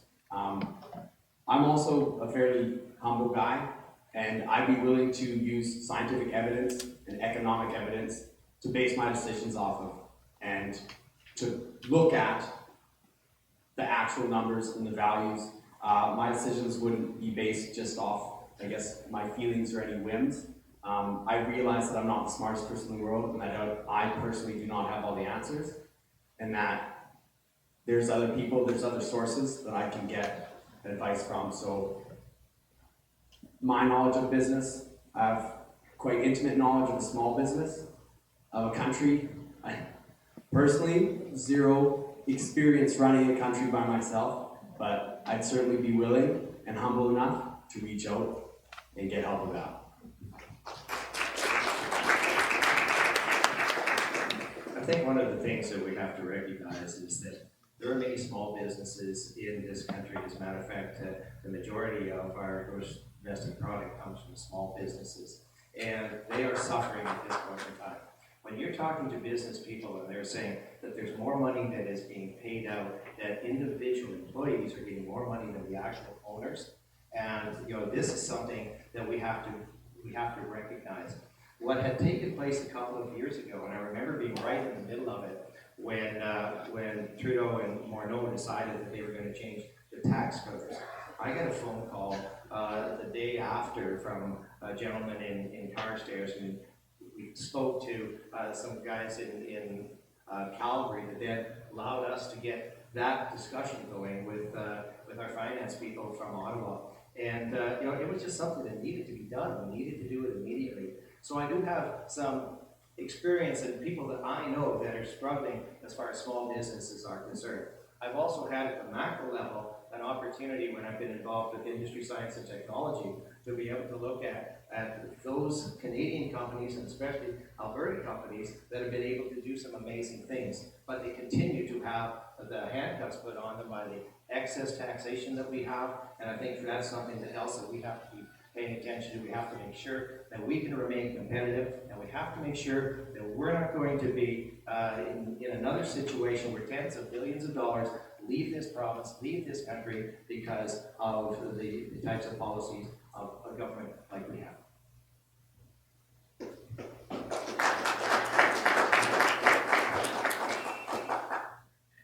Can someone actually repeat the question? Basically, your qualifications to talk about to business in Right. constituency. Well, I'm just a college student. I work at McDonald's. I'm a manager. I don't have any that I can speak to. I don't even own my car. But the thing I can do is I can listen. And I can hear you when you come to me with your concerns and you tell me what needs to be done, and we can listen to science and facts. That's all I can bring to the table on this subject. Okay, so we're going to take a 5-minute break. We've been asked by some of the candidates so we'll just stand up, stretch. We're going to take 5 minutes and then we'll get back at it. We're hoping to be done shortly after 9, so the sooner you get back, the sooner we get started, the sooner we get finished, and go from there. So.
Okay, we're losing people here, so if you want to get back to your seats and we'll get going and get this wound up so everybody can go home. Go have supper.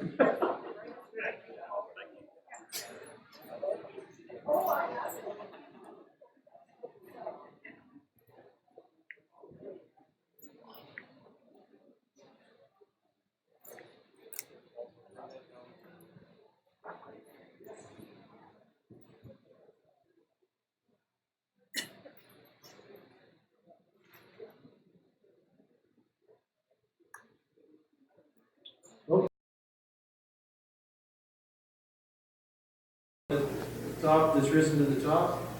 If your constituents ask you to bring the abortion debate to Parliament, will you? And we'll have Paul Mitchell of the People's Party of Canada, Connor Borley of the Green Party, and Earl Grecian of the Conservative Party answering this one. Yes, I will, and yes, I have. Going door to door, this comes up quite a bit due to the fact that Canada is one of the only countries on the whole planet with no abortion law. It's just us, North Korea, and China, and that's not really company that I want to keep. Every other democracy has an abortion law, and so it's high time that Parliament dealt with this. So I brought forward a bill to end late-term abortion called the Protection of Preborn Children Act. And, well, it's had quite a bit of success so far. There's over 60 candidates across this country that are pledged to support my bill if they are elected in this election. Now, I did invite Earl to join with me, and he declined, but that doesn't matter. We're going to try and build a coalition to end late-term abortion. And what I mean by late-term abortion, we're talking about after 24 weeks, when the baby is viable outside the mother, it must be allowed to live. that is something that I'm going to prioritize on Parliament Hill. And we've had 30 years with no abortion law in this country. When the last abortion law was struck down in R.B. Morgentaler in 1988, every single one of the Supreme Court justices said that the state has a compelling interest in defending the unborn. They expected parliamentarians to actually come up with a new bill or a new piece of legislation that would pass the test of fairness, and yet for 30 years the politicians have hid under the table and refused to deal with this issue. It's high time for this to end. We're going to end it right away. The silence has been broken. We're building that coalition, and the Protection of Preborn Children Act can be viewed by you at preborn.ca. I invite all candidates from all parties to join with us to end late-term abortion.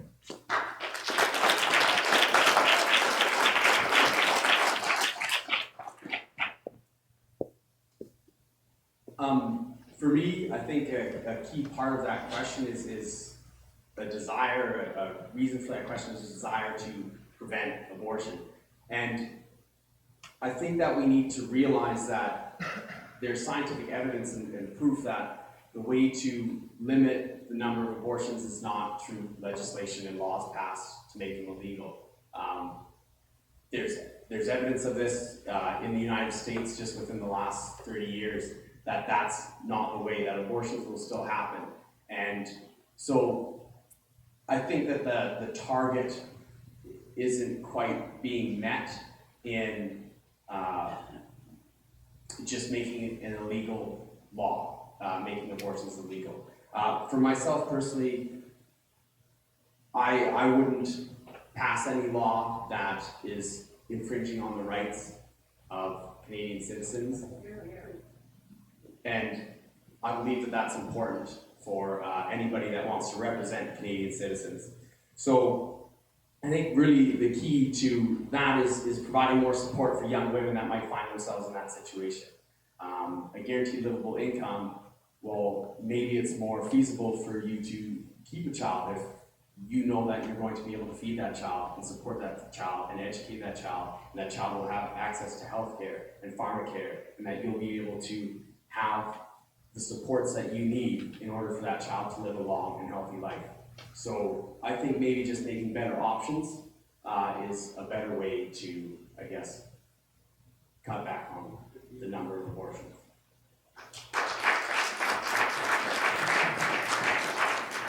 Well, and I appreciate the answer that you've just given there. We've indicated that we are not going to reopen this debate. It has been something, private members' bills that have been presented, and so we've had that opportunity, and we've had the opportunity to then speak to our constituents to see just what it was that they were thinking, and I have reached out in order to deal with that. So I think it's important, as the question says, what would you do if your constituents had suggested that this is how you should vote? And that I've been able to do under the circumstances that have been presented to me in the last number of years. The discussion on the story about private members' bills, I actually had a private members' bill, and it took. That isn't how it works. But I know that some folks from the NDP, they would present 20 of them. You're only allowed one, and your name comes up in a lottery. So I was, I think, number 240 this last time. So I never had an opportunity to present a private member's bill. But you do get that one that you get to choose. If you want to present a whole bunch of them to say, well, I'm interested in these things, that's fine. But I think when we speak about private members' bills and what that actually means, we should understand the process, because it is not easy. And if you want to get that passed, you then have to be working with all political parties in order to make that happen. And I was honored to have the one that I presented unanimously supported by all parties. And it is a process that has been used now in so many criminal cases for aggravating circumstances. And I'm extremely proud of that. Thank you.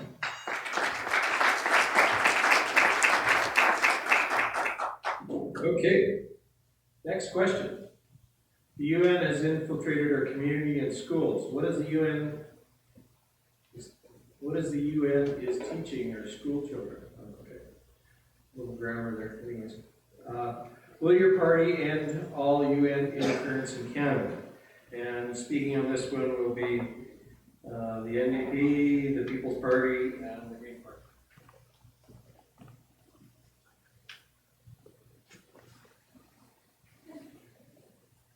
This question's a little bit weird, I think. The UN has not infiltrated our schools. They're not indoctrinating our children to be some one world government. The UN was born out of the failures of the League of Nations, and it was born to protect the world from the threats that the League of Nations failed to stop. It was born to protect the world and keep us safe and protect our environment and protect all countries, unifying to defend each other and our rights.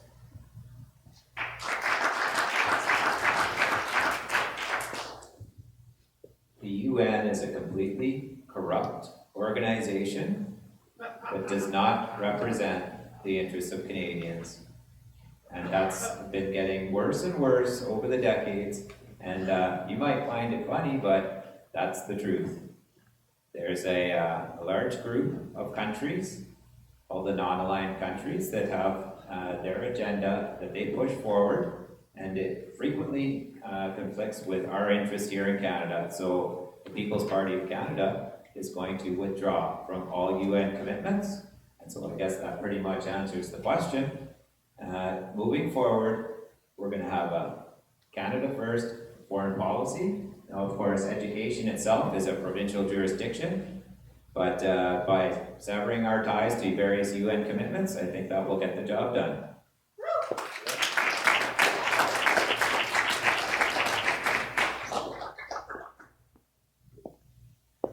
I'm going to speak from personal experience. I'm currently a teacher in a classroom. I did that earlier today. And my curriculum is not infiltrated and infested with the UN. I taught how to raise powers to another power today. You multiply the exponents and the base stays the same.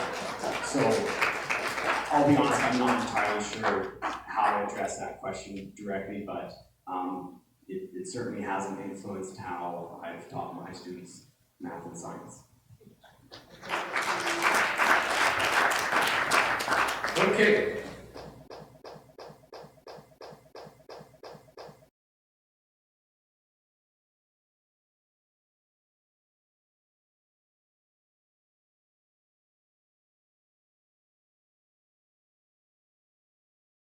Third Party Canada, Logan Garber-Newski from the NDP, and Paul Mitchell from the People's Party. Thanks.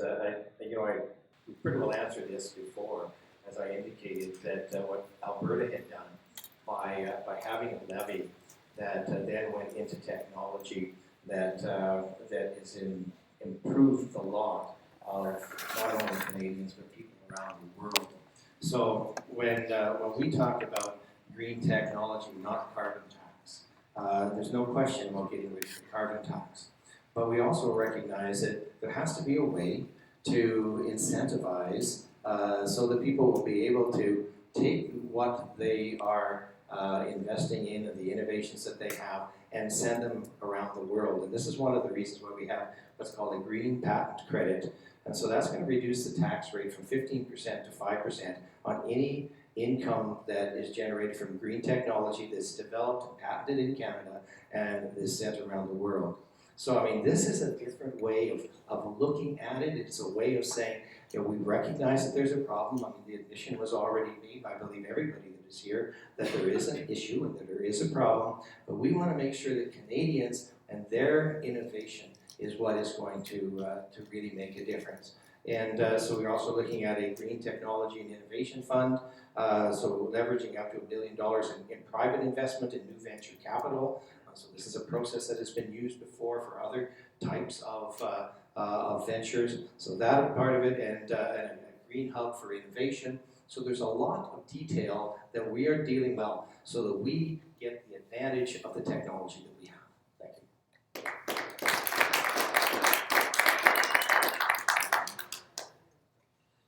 I feel like this question might have been a little bit directed towards me after my last answer on the carbon tax. We are not intending to bury carbon pricing by getting corporations to pay their fair share for what they emit. Generations of trickle-down economics has shown that things don't trickle down, profits don't trickle down. Why would your taxes? In reality, we just want to price carbon for the corporations responsible for emissions, and use that money to invest in green technologies that would advance our economy and create new green industry jobs.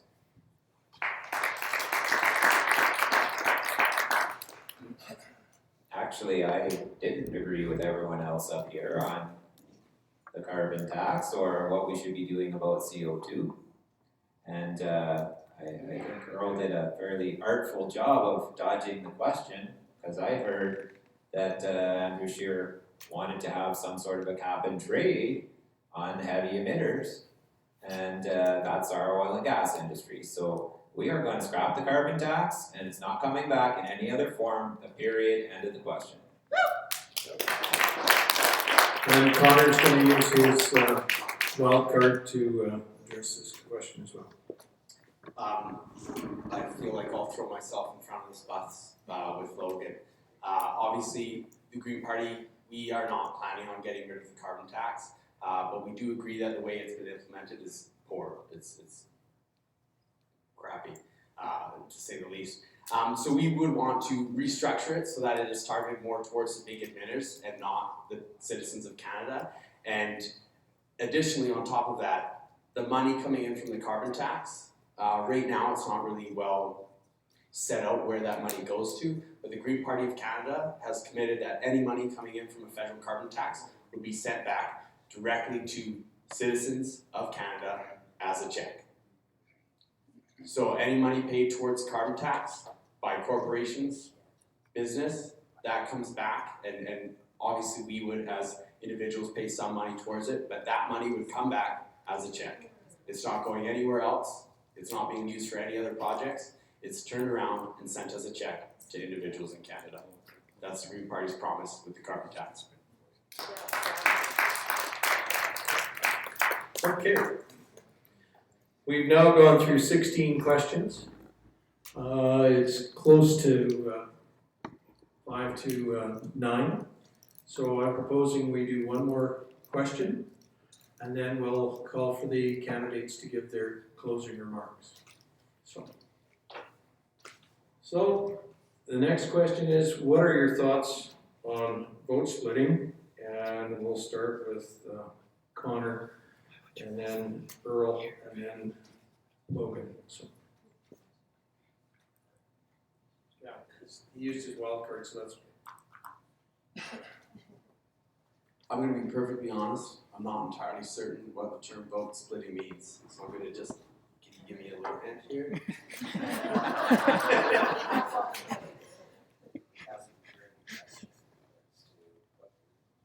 Okay, so like strategic voting? Would that be, okay, so strategic voting. Okay, thank you, sorry. I've heard it from a different name. For me, and I think in my intro I was pretty clear, every single time I've cast my ballot in any election has been based on my values. It's never been based on, oh, well, maybe this guy will beat that guy or whatever. It's never been strategic. I've looked at the platforms. I've looked at what my candidates promise to do for me and my community, and I asked myself, who represents my values? And that's how I vote. So for vote splitting, I guess, honest to goodness, vote with your heart, vote for what matters to you. That's right.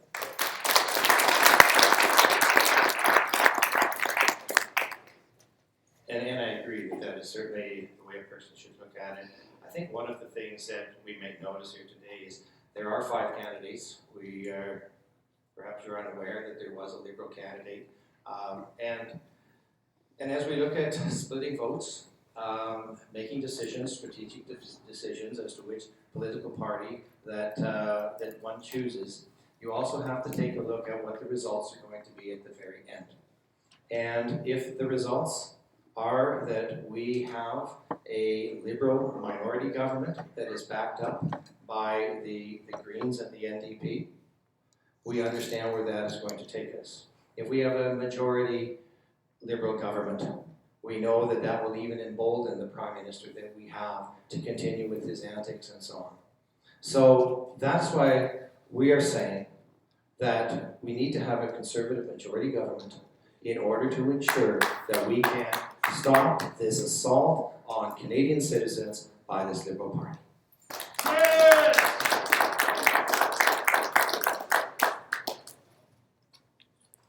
I was also very confused by the term vote splitting.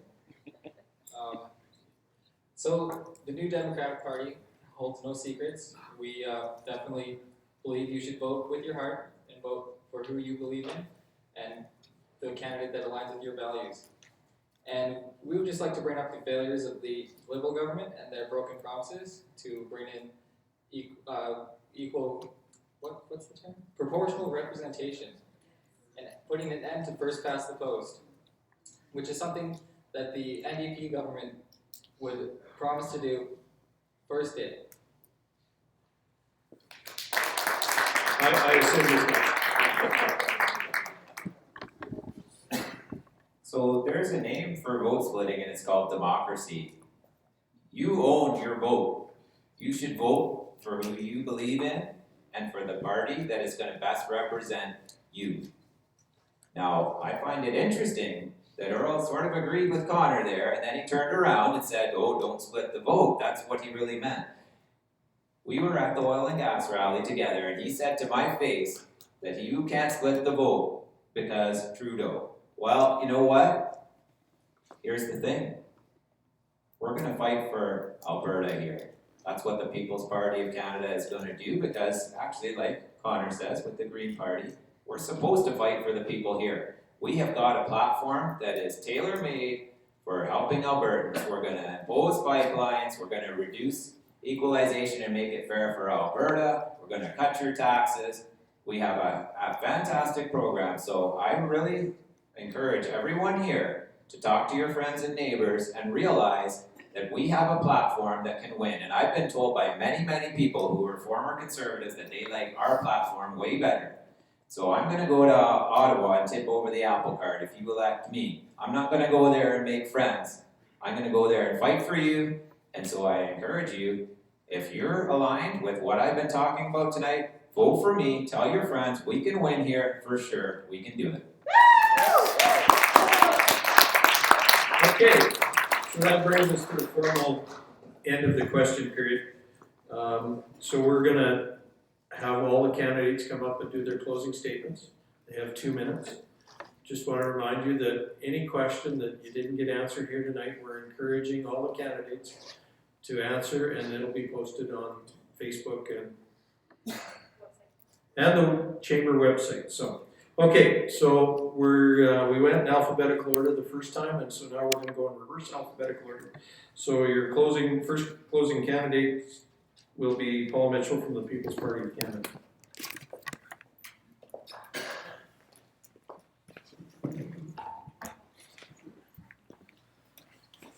Ladies and gentlemen, you gotta make your vote count this time around. More of the same isn't good enough. Sorry, Earl, but 10 years on Parliament Hill and the job hasn't been done. Understand this out there, because there's gonna be a minority government and it's just 3 weeks away. You better make sure you elect somebody that will fight hard to get Alberta issues to the front of the line in Ottawa. Pipelines, equalization, property rights, rural crime. You don't want Alberta to have weak members of parliament who never demand that pipelines be imposed, never demand that equalization payments be fair for Alberta, never demand greatly reduced immigration, never demand that we pull out of the rotten United Nations commitments that directly target our oil and gas sector. It's time for Alberta to fight for our own good and for the good of the country. The very future of Canada is on the line, believe it. The People's Party of Canada will fight tooth and nail for the people here. We demand that pipelines be imposed now. We demand cuts in equalization and that this system be fair for Alberta. We'll restore sanity to our immigration system and fight to the end to make sure your kids and grandkids will always have a strong and free Canada to call home. The People's Party of Canada will never back down, never surrender, come what may. For you, for Canada, for your kids. Vote for your values, take back your country. On October 21st, put your foot down and choose courage. Choose the People's Party of Canada. I'm Paul Mitchell. Use your vote to save your country. Thank you.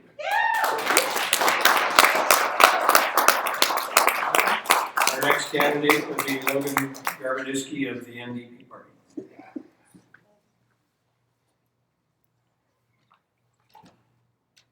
So in closing, I would just like to remind everybody of the failures of past governments, how they failed to look out for Canadians and how they failed to make life more affordable for everyone.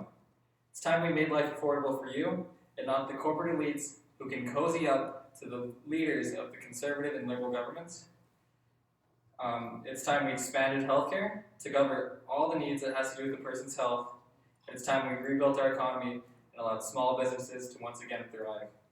It's time we stop with bouncing back and forth between the Liberal and Conservative governments and expecting things to change. It's time for a new deal for all Canadians. And it's time for a government who's in it for you. Thank you so much to everybody in attendance, and thank you for your patience with me tonight. This is my first ever forum. Thank you to the Innisfail Chamber of Commerce for organizing this and inviting us all out here tonight. I had a good time. And again, thank you all.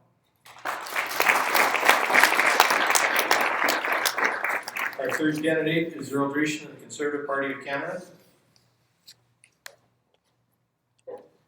Well, thank you very much, and indeed, any opportunity that I have to come and visit with the folks in Central Alberta, and of course the people from my hometown, I'm just honored to be here. When we take a look at what we've been able to accomplish, the things that have happened over the last 11 years, and I'm extremely proud of what we have done. We were able to get rid of the Canadian Wheat Board. We were able to make changes, and I feel extremely proud to have been able to make the changes I had in the private members bill that I had presented. And again, that was something that came from our residents, and sitting down and speaking with them to find the horrors of something that had happened to them, and to be able to make changes to the Criminal Code of Canada. And not just that, to be able to have aggravating circumstances added into judgments throughout. So we look at the elder abuse and other types of things, even some of the things that candidates here have suggested as far as aggravating circumstances. I was proud to be able to speak to all political parties and get them to recognize the importance. I've also been extremely proud to be able to have worked as for the Alberta Caucus for the Rural Crime Task Force, and listening to people and finding out the issues and concerns that they have from my neighbors, because we've seen all of the things that have happened to them. And also the opportunities that we had as the Vice Chair of Industry, Science and Technology. Rural broadband is so critical, and in this riding we have one of the most shining examples of how it can be done. And so I've been extremely pleased to be able to do that, and I would be honored to have your support. So on October 21st, I ask you to vote for Earl Dreeshen, the Conservative member for Canada. Thank you. Our final candidate is Connor Borley of the Green Party of Canada.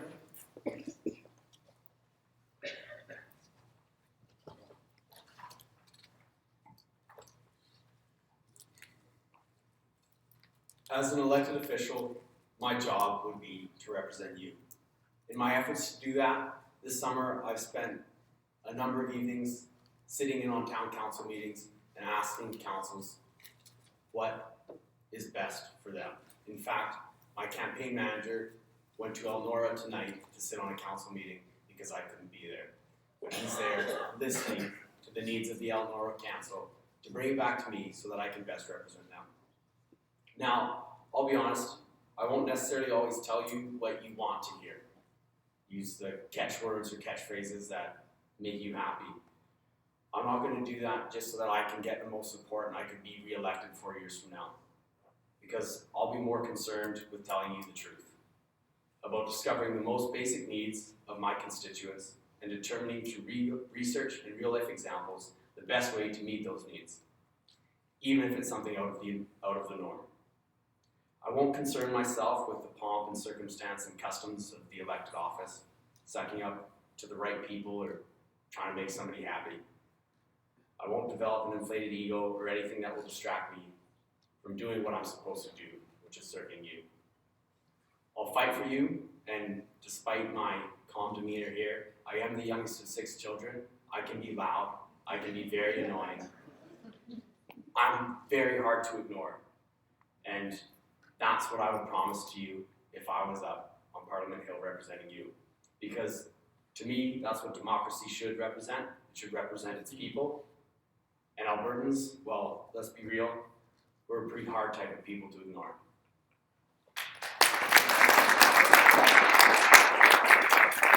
I'd like you to join with me and give all the candidates a round of applause. It takes a lot of dedication and internal fortitude to put your name out there and do something good for the public. So anyways, for those that participated, we have some poll results. So 62% of you know who you will vote for. 7% say no, they don't not know. And 31% are undecided. So the floor is open, I guess. Better stick around and change some attitudes.